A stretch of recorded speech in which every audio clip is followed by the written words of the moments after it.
kod an PDG Papa Vic, yani ukipenda mzee kijana.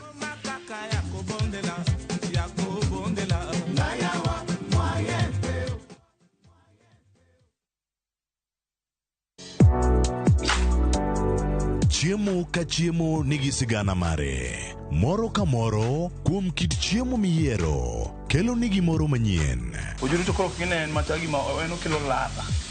Chiemo. Okelo appetite. Kata bedni en chiemo mamit, manigi suya mamit, kata manigi iro, waduto wawinjo kitgi. Mamit. Kochakore chuny pacho nyaka e Kenya mangima, wakelonu kit chiemo mopogore opogore, sigendni ma ok ong'ere koda timbe machon. Aleya en ringo mawanyeo walire to wakete gi chumbi. Kokalo kuom chiemo ka chiemo, biuru e wuodh ng'eyo kit chiemo, kit timbe kod tudruok. Tedo gi chiemo kod jailieta, tich adek ka tich adek, sari okinyi, mana e Ramogi TV.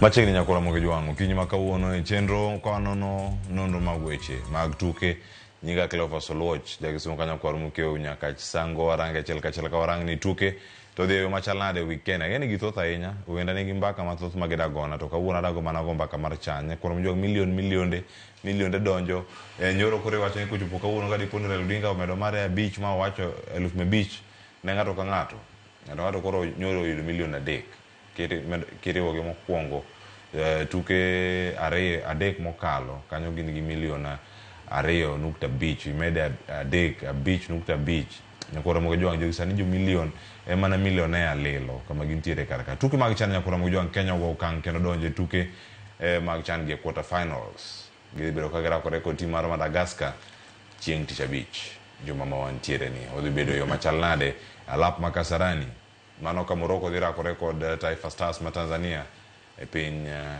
Tanzania mano ka gintiere Benjamin Mkapa Stadium achiel ka achiel odhi bedo kae ka wakoni duoko makamagi bende kod mathoth mantiere iye weekend to bedo machal nade weche gi mag tuke ng'eny gi thoth nitie nyaka EPL moduogo nitiere loch bende mano mar Malkia Strikers Junior Malkia Strikers ma bende oyudo loch mano mar Africa mangima mano mana juma mokalo kanyo kachiel koda ka weche mag ng'wech bende nitiere mor gi ilo mano e weche mag Diamond League mano kare higa mar 2016 nyaka higani koka Jabatong mano Julius Yego bende koro yudo loch mare mano tok tuke machalo kamagi nyakora moge jwang achiel kachiel obedo ne kod ng'eyo ni kanto gibiro ni e yo machal nade antiere kae kod TM Willis Odembe kachiel koda ka TM Kennedy Ochola ka wantiere kode kachiel kachiel wabedo kod ng'eyo ni kae to weche chal nade achako dio Dembe oyawre kendo machiegni. Erokamano ahinya Cleo. Weekend obedo nade weche mag tuke gi? Weekend odhi maber. Mokwongo wagone Nyasaye erokamano chako mojako rado nikech weche obedo mang'eny sana e ndara.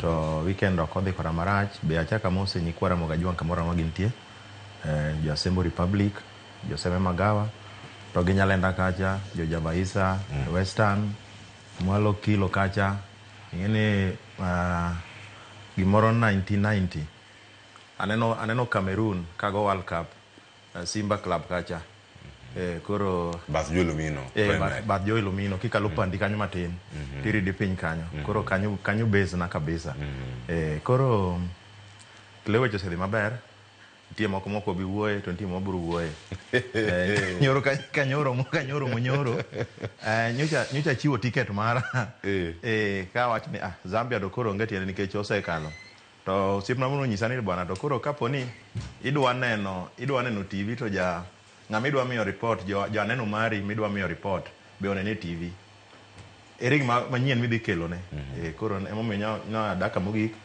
no miya ticket madhi to kana chopo Cleo aparo ni wach sigina ni pod ok ber wach gate pok olosre maber ahinya even though gitemo nikech nyoro kano wachopo kar Safari Club kanyo Safari Park kanyo tiyudo ni ineno footbridge no ema askaru chunge to ji dire kanyo koro kuchopo gimalo kacha to ng'ato dok e line achiel then kichopo kacha to ng'ato nyisa simu to ogi team screening ogi skane koro kendo kichak iduogo mikalo kanyo kichopo e mbele kacha ikalo onge scanning koro kichopo mbele kucha tinyalo yudo ni seche moko ng'ato no nyiso mana previous game kono yudo ka nochopo kucha tiyudo ka jomoko iketo kando koro nitiere gik moko ma pod ok ber ahinya nini wach mar security gi ticketing ni but obro losre as time goes nikech nyaneno ka improvement nitiere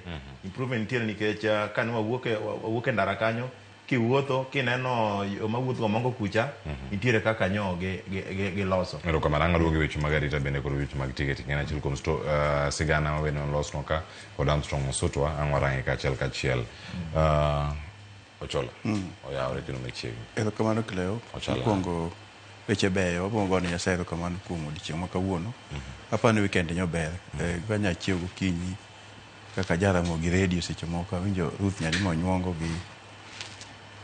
gi thundi mag muma nyojiwa sana ng'eni wan jo koro kanisa kocho noleme sofa set wawinjo kaka weche moko samoro dhi ting'iyo meluwo nikech ing'eyo ni bedo samoro kanyakla gi ji samoro nyalo tamo jomoko but nyoko rach gimaber na ni aneno ka lokruok nitie weche mag chan kendo amor sana gi chenro at least e transition kawoga muda koro aparo ni king'iyo pok awinjo ka chan wuoyo weche gi mag okenge manyo giketo ni kwa kala to dhi bedo kama and ber na sana and gimamora zaidi ni koro ne wan gi kwano kaka Harambee Stars apani kwanwa donjo kiching'eni seche mitieko number 1 e group stage tinga minyalo mi number 2 machielo kendo ochako kelwa nwadho tugo dala ka koro kwa improve kamano aparo ni seche ma Madagascar biro ka to number 12 no wawene thuolo mondo watim gima owinjore sama owinjore mondo wabed ni wadhi loyo Madagascar seche machon Madagascar nyalo winjo matek nyalo winjo aneno ka prediction to ka uwega but kaloro gi chenro king'iyo kaka gibuko keche odiochieng' maber chako neno mana gokinyi aneno kodhe maber nyakoro jong kwacha kar ka ujane skan losno ka kod James Opondo japicha kotena kod duoko odiochieng' manyoro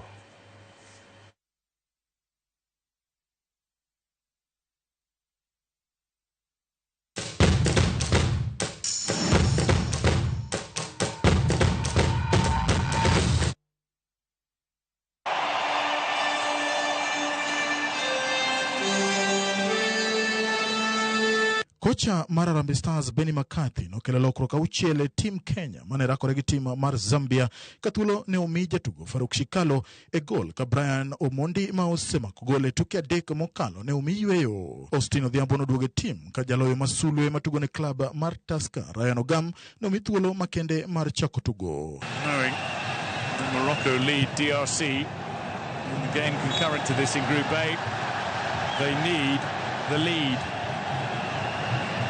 Bang' tugo ruma modhi e dakika 45 mokwongo, McCarthy nokelo lokruok. Kodong' dakika 15 to tugo rumo, Ryan Ogam e thuolo machielo ne oloyo gol no makende, gol ma omiyo Kenya points adek duto.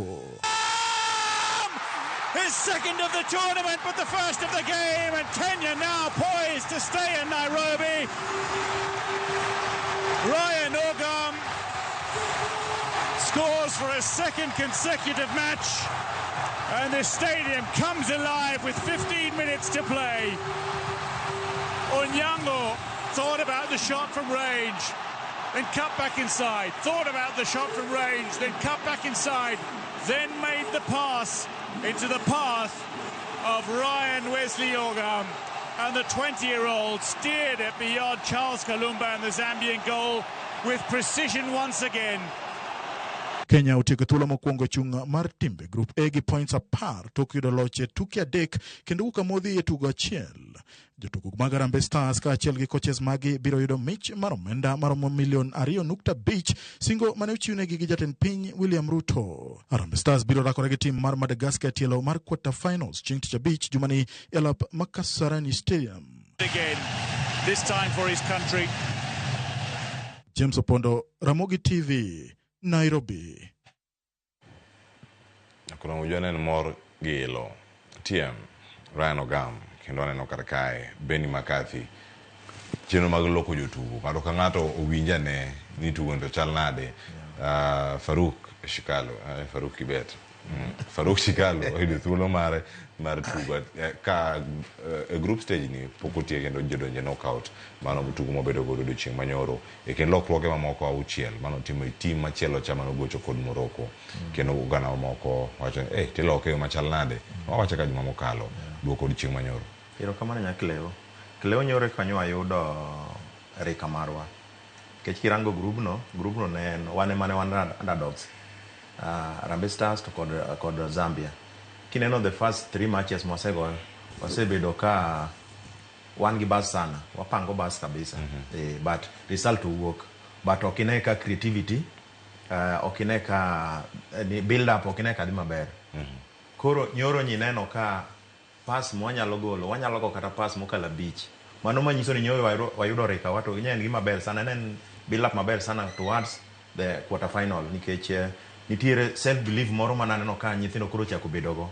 Ni kanwa hold that DRC wagoyo, Morocco wagoyo, Angola wadrogo. Koro magi kore rika koro wadwa nyiso gima wan.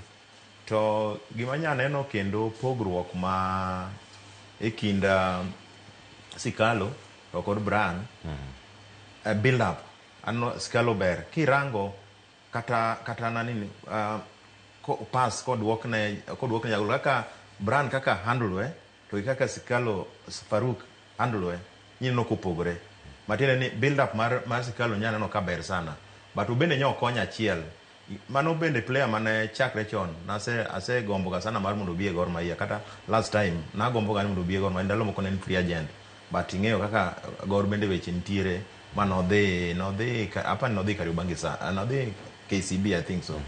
One of the teams. But ka nyineno build up mare nyoni kare. Kichaki neno defense nyoro, nyineno ka Bud for the first time nyalo idho malo ma goal cross.